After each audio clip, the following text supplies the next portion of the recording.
सबसे पहले मैं अपने शिव गुरु और माता पार्वती के चरणों में प्रणाम करती हूँ।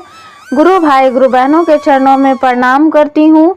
गुरु भाई गुरु बहनों, आज मैं ऐसी आप लोगों के लिए एक कथा लेकर आई हूँ जिसमें कहा जाता है कि एक बच्चे का सबसे पहले गुरु कौन है।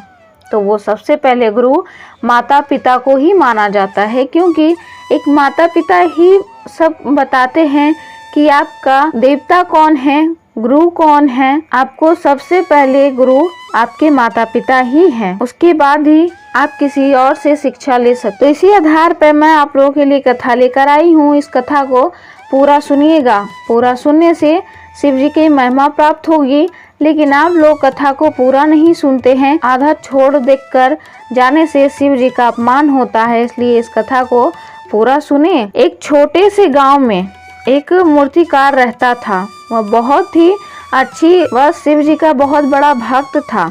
वह पढ़ा लिखा नहीं था, लेकिन स्वभाव का बहुत ही अच्छा था और वह भगवान जी का तरह तरह का मूर्तियां बनाता था। इसकी मूर्तियों की तारीफ सभी करते थे। कुछ समय के बाद शिव जी के आशीर्वाद से बेटा हुआ। उसके बेटे ने छोटी ही उम्र में मूर्तियां बनाना शुरू कर दिया। बाप अपने बेटे के इस काम से बहुत खुश था, पर वो उसकी बनाई हुई मूर्तियों में हमेशा कोई ना कोई कमी निकालता रहता था। बेटा भी बाप की सलाह हमेशा मानता था और अपनी मूर्ति के बाद बाप अपने बेटे के इस काम से बहुत खुश था, पर वो उसकी बनाई हुई मूर्तियों में हमेशा कोई ना कोई कमी निकालता रहता था। बेटा भी बाप की सलाह हमेशा मानता था और अपनी मूर्ति को और भी बेहतर बनाने की कोशिश करता था। इस वजह से बेटे की मूर्तियां दिन ब दिन बहुत ही ज़्यादा अच्छी बनने लगी। कुछ समय के बाद एक ऐसा समय आया कि लोग बाप से भी ज़्यादा बेटे की मूर्तियों की तारीफ करने लगे और बेटे की मूर्तियां बाप से भी ज़्यादा दाम में बिकने लगी। बाप की मूर्तियों को वो भी पुराने दाम में ही बिकती रही।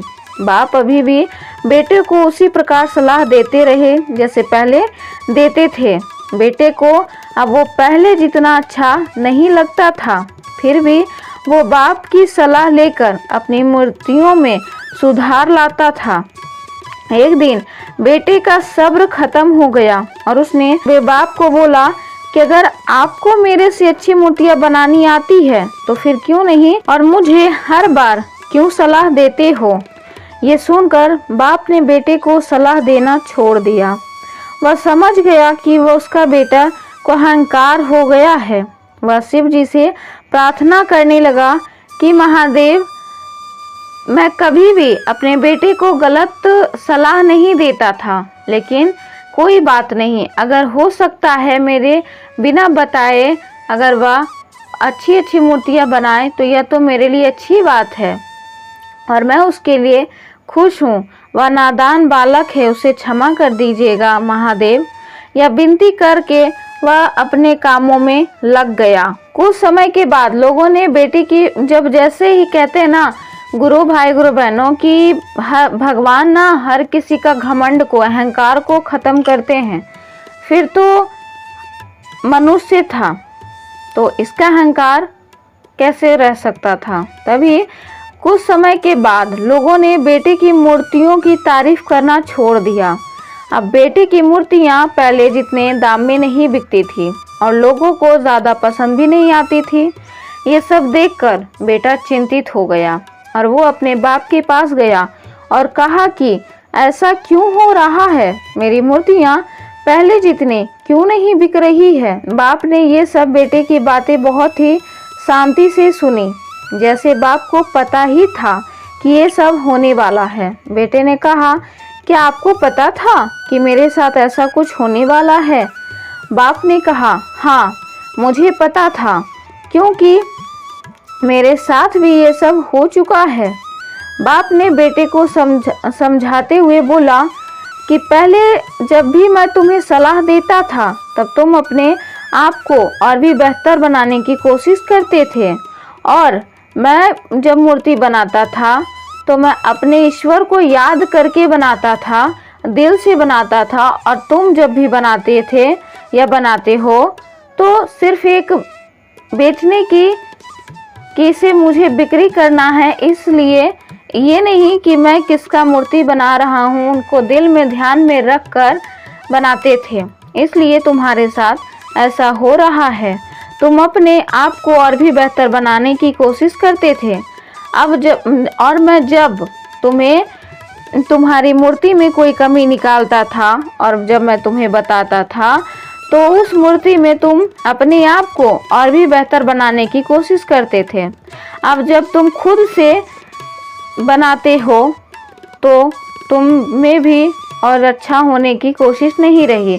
अब तुम अच्छा बनाने की कोशिश नहीं करते हो, इसलिए तुम्हारी मूर्तियाँ भी पहले जितनी अच्छी नहीं बन रही है। हमारे जीवन में भी ऐसा ही होता है। जब हम खुद से कोई काम करना चाहते हैं, बड़ों की बात ना मानने पर अपने आप को बेहतर नहीं बना पाते हैं। जब तक हम अपने आप से बिना सोचे विचारे तो कुछ करना ही नहीं चाहिए, तब तक ही हम अपने आप को बेहतर बना सकते हैं और तब तक ही बेहतर बनाने की कोशिश रखते हैं। इसलिए हमें हर वक्त अपने आप को बेहतर बनाने की कोशिश करनी चाहिए और साथ में अपने माता पिता का आशीर्वाद सबसे ज़्यादा ज़रूरी होता है और उनकी सबसे बड़ी सीख ही हमारे लिए सही रास्ता, सही दिशा दिखाती है। तो गुरु भाई गुरु बहनों जो भी हैं, अपने माता पिता के सही रास्ता जो सीख आप लोगों को देते हैं वो उसी रास्ते पर चलिए। कभी भी अपने माता पिता अपने बच्चों को गलत रास्ता नहीं बताते हैं, गलत नहीं सिखाते हैं। तो आप लोगों से विनती है कि आपके अपने अपने माता पिता की तो गुरु भाई गुरु बहनों दूसरी कथा भी आप लोग सुनिएगा। कहा जाता है कि अगर कुछ गलती हो जाए, हो जाने के बाद पछताने से कोई फायदा नहीं होता है। इसीलिए कुछ भी करने से पहले सोच लेना चाहिए कि मुझे ऐसा करना है या नहीं तो आगे चल के शायद आपको पछताना पड़ जाए। तो इसी आधार पे मैं आप लोगों के लिए एक कथा लेकर आई हूँ। इस कथा को पूरा सुनिएगा। जब अपने किए पर पछताने का कोई भी मतलब नहीं रहता है, तब वो मन ही मन बहुत परेशान हो जाता है। एक 60 साल का बढ़ई था। वो 40 साल से एक सेठ के यहाँ काम करता था और वह न पढ़ा लिखा नहीं था। वह 60 साल का बढ़ई था। वह 40 साल से खेती का काम कर रहा था एक सेठ के यहाँ। अब उसे उस खेती करने का मन नहीं था और अब उसकी इस बची एक 60 साल का बढ़ई था। वो 40 साल से एक सेठ के पास लकड़ी का काम किया करता था, उससे वस्तुएं बनाता था। अब उसे वहाँ पर काम करने में मन नहीं लगता था। वो अब उसकी इस बीच जिंदगी में अपने बच्चे और पोतों के साथ में घर पर रहकर बिताना चाहता था और वह शिव जी का भक्त भी था।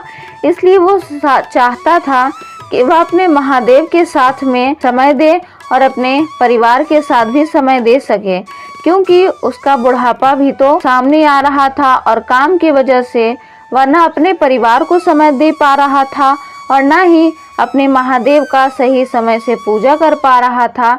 उसे जब भी वह घर से निकलता था तो वह जल्दीबाजी में देर होने के कारण शिव जी का उतने दिल से पूजा भी नहीं कर पाता था, तो उसे संतुष्ट नहीं रहता था। इसीलिए वह उसका शरीर भी थक चुका था। तो वह चाहता था कि अब बेटे बहू है ही तो वो लोग करेंगे, तो अब मैं घर पर रह के अपने बेटे पोते के साथ में बिताऊंगा और साथ में अपने महादेव का हमेशा प्रार्थना में नील रहूंगा। उन्हीं की प्रार्थना करने से मेरा जीवन सफल हो पाएगा। उसने अपने सेठ से कहा कि मैं कल से काम नहीं करूंगा, मुझे निर्भीक चाहिए, क्योंकि अब मुझे घर पर अपने परिवार के साथ शांति से रहना है। सेठ ने कहा कि अच्छा ठीक है, पर जाने से पहले तुम्हें एक आखिरी काम करना होगा, क्योंकि मुझे लगता है कि तुम ही इस अच्छे से काम कर सकते हो।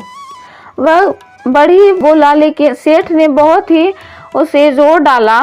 तो वह 40 साल से काम कर रहा था, इसलिए उस सेठ बड़ी मना नहीं कर पाया, काम करने के लिए तैयार हो गया। उसके बाद कहता है, सेठ जी मैं काम करने के लिए तैयार हूँ।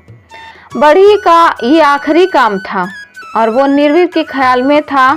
उसका काम में मन नहीं लगता था। उसे घर में अपने परिवार के साथ रहना था और ये आखिरी दिन काम बीच में आ गया था। फिर भी जैसे तैसे करके वो ये लकड़ी वाला काम जो उसे सेठ ने बनाने के लिए दिया था वह बनाया। लेकिन सेठ उसे एक लकड़ी का बनाने के लिए बोला था। मंदिर का घर में उसने हर एक लकड़ी की खुदाई बिना मन से की थी। उसने सभी आकार भी बिना मन के ही बनाए थे। उसने अपनी सभी 40 साल वो काम अच्छे से किया था, पर अब उसे आखिरी दिन बिल्कुल भी मन नहीं लग रहा था। इस वजह से लकड़ी का घर का मंदिर उस पहले से सारे जितना काम से बेहतर नहीं हो पा रहा था। कुछ समय के बाद ये मंदिर का घर बनाने का आखिरी खत्म हो गया। अब वो समय हो चुका था कि वो अपने सेठ को यह लकड़ी का मंदिर का घर दिखाया और उसके बाद सेठ से बोला, सेठ जी घर देख लीजिए, घर बनाने की आखिरी पूरी हो चुकी है हमारी तरफ से। तभी यह देखकर सेठ कहता है कि यह तुम्हारे लिए भेंट है, क्योंकि तुमने हमारे साथ पूरे 40 साल पूरी ईमानदारी और लगन से काम किया है। यह सुनते ही उस बढ़ई के होश उड़ गए, क्योंकि उसने अपना घर का मंदिर बिना मन से बनाया था। अब उसे लगने लगा कि काश मुझे ये पहले पता होता तो मैं अपने भगवान के लिए पूरी लगन से यह मंदिर का घर बनाता। अब उसे अपने ही किए पर पछतावा हो रहा था कि मैंने अपने खुद का घर ऐसे बनाया। वो मन ही मन सोच रहा था, काश मुझे पहले ये पता होता तो मैं अपने इष्ट देव के मंदिर एक लकड़ी की खुदाई बड़ी ही लगन से करता। काश मैं अपने इष्ट देव का घर का हर एक आकार अच्छे से देता, पर अब उस पछतावे का कोई उपाय नहीं था। तो गुरु भाई गुरु बहनों कहते हैं कि कोई भी हो, पूजा में हो या कोई भी काम हो, अगर आप लगन से नहीं करेंगे तो वो कभी पूरा नहीं हो पाता है। इसीलिए कहते हैं गुरु भाई गुरु बहनों, भगवान का पूजा सच्चे दिल से करना चाहिए। जोर जबरदस्ती किसी के कहने से या किसी के करने से नहीं। आपकी मर्जी हो तो आप एक बार सिर्फ नाम ही ले लीजिए, भगवान के लिए काफ़ी है। तो गुरु भाई गुरु बहनों, अगर मेरी वीडियो अच्छी लगी हो तो मेरी वीडियो को लाइक करें, शेयर करें, और अगर मेरे चैनल पर नए हैं तो मेरे चैनल को जल्दी से सब्सक्राइब कर लें। हर हर महादेव, घर घर महादेव।